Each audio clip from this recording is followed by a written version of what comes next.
ভিডিওটি ভালো লাগলে অবশ্যই চ্যানেলটিকে লাইক, কমেন্ট অ্যান্ড সাবস্ক্রাইব করে পাশে থাকা বেল বাটনে ক্লিক করবেন। তুমি একজন মানুষ, তুমি নিজেও জানো না যে তোমার ক্ষমতা। তুমি এমন একজন যে তুমি এই পৃথিবীর সব থেকে সর্বশ্রেষ্ঠ সৃষ্টি। তুমি মানুষ, তুমি এই পৃথিবীতে সর্বকালের বিরাজমান।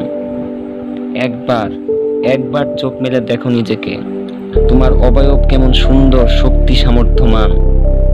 তবে কেন নিজেকে অমূল্য মনে করছো? বদলে ফেলছো না কেন নিজেকে?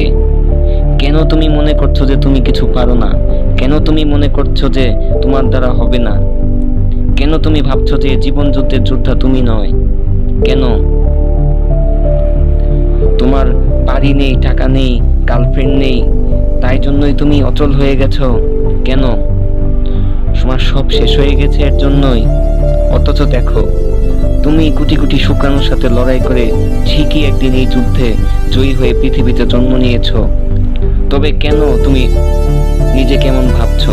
তুমি তো শুরু থেকেই প্রতিযোগিতায় অংশ নিয়েছিলে। তবে কেন আজও হেরে যাচ্ছ? তুমি সবই পারবে, সবই হবে তোমার, কারণ তুমি মানুষ। তোমার এই শক্তি, তোমার এই ক্ষমতা অন্যান্য প্রাণীর থেকে অনেক গুণ বেশি। তুমি চাইলেই পারো। একবার নিজের চেহারাকে দেখে নাও যে তুমি কি জিনিস, তোমার মধ্যে কি গুণ আছে। একবার সেই গুণটাকে বের করো, তুমি পারবে।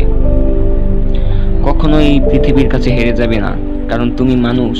তুমি হারলে তোমাকে মানায় না। এই পৃথিবী হারবে তোমার কাছে, কিন্তু তুমি না। তোমার জেদ তোমার কাছে হারবে, তোমার দুঃখ তোমার কাছে হারবে, তোমার ব্যর্থতা তোমার কাছে হারবে।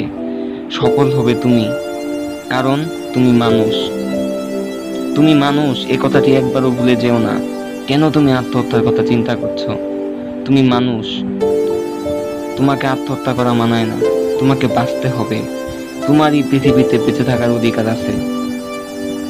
তোমার ভিতরে প্রতিটি শিরা, প্রতিটি হাড়, প্রতিটি জয়েন্টে ক্ষমতা। একবার ভেবে দেখেছো কি কেন তোমাকে সৃষ্টি করা হয়েছে? সৃষ্টিকর্তা তো নির্ভুল, তিনি তো কখনো খারাপ কোনো কিছু সৃষ্টি করতে পারে না। তবে কেন নিজেকে তুমি অযোগ্য মনে করছো, অমূল্য মনে করছো? সৃষ্টিকর্তা যিনি সব কিছু পবিত্র মনে সৃষ্টি করে থাকেন, তার মধ্যে তো কোনো ভুল থাকে না। তিনি তো কোনো অযোগ্য কাউকে পৃথিবীতে পাঠাতেই পারে না। তাহলে কেন তোমার মনে হচ্ছে যে তোমাকে পৃথিবীতে পাঠিয়ে তার বড় ভুল হয়েছে? হেরে যেও না পৃথিবীর এই দুঃখ কষ্টের কাছে। এগুলো খুব অল্প সময়ের জন্য তোমাকে কাঁদাতে আসবে, কিন্তু তুমি যদি এদের কাছে হেরে যাও তাহলে কিন্তু তুমি একদম চোরাবালিতে ডুবে যাবে। দেখো তোমার পেশি, দেখো তোমার শক্তি, দেখো তোমার বুদ্ধি, দেখো তোমার সামর্থ্য। তুমি একজন মানুষ, তোমাকে হেরে যাওয়া মানায় না। তোমাকে এমন ভাবেই তৈরি করা হয়েছে যেন তুমি সব বাধা বিঘ্নকে জয় করে এগিয়ে যেতে পারো। একবার কি নিজের দিকে চেয়ে দেখেছো? ভালো করে দেখো তো নিজেকে। তবে কেন এই পৃথিবীর সবকিছু তোমাকে হারিয়ে যেতে দিবে? তোমাকে বাঁচতে হবে, তুমি বাঁচবে। যদি পা দিয়ে হাঁটতে না পারো, শুয়ে পড়ো, বুক দিয়ে তুমি হাঁটার চেষ্টা করো। গড়াগড়ি দিয়ে, হামাগুড়ি দিয়ে তুমি সামনের দিকে এগিয়ে যাও। যদি তাও না পারো, দুটো হাত দিয়ে তুমি এগিয়ে যাও। যতক্ষণ পর্যন্ত টিকে আছো ততক্ষণ পর্যন্তই তুমি তোমার যুদ্ধ চালিয়ে যেতে থাকো। অন্যান্য পশু পাখিদের দেখো না, তাদের তো তোমার মতো এত বড় মস্তিষ্কও নেই, অথচ তারা দিব্যি হেঁটে বেড়াচ্ছে, তাদের মতো জীবনযাপন করছে। অথচ তুমি এত বুদ্ধি পেয়ে নিজেকে মনে করছো অমূল্য।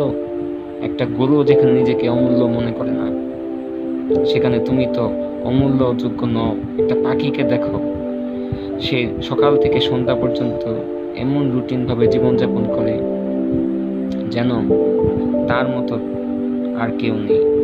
আর তুমি তো স্বয়ং নিজেই মানুষ। তবে কেন হেরে যাচ্ছ? কখনো হার মেনো না, কখনো না। জীবন এক এক দিন এক এক রকম। জীবনের যোদ্ধা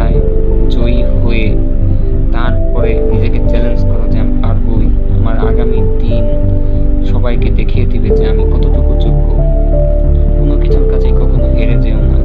এগুলো সাময়িকের জন্য তোমাকে বাধা দিবে, সবকিছু তোমাকে করবে।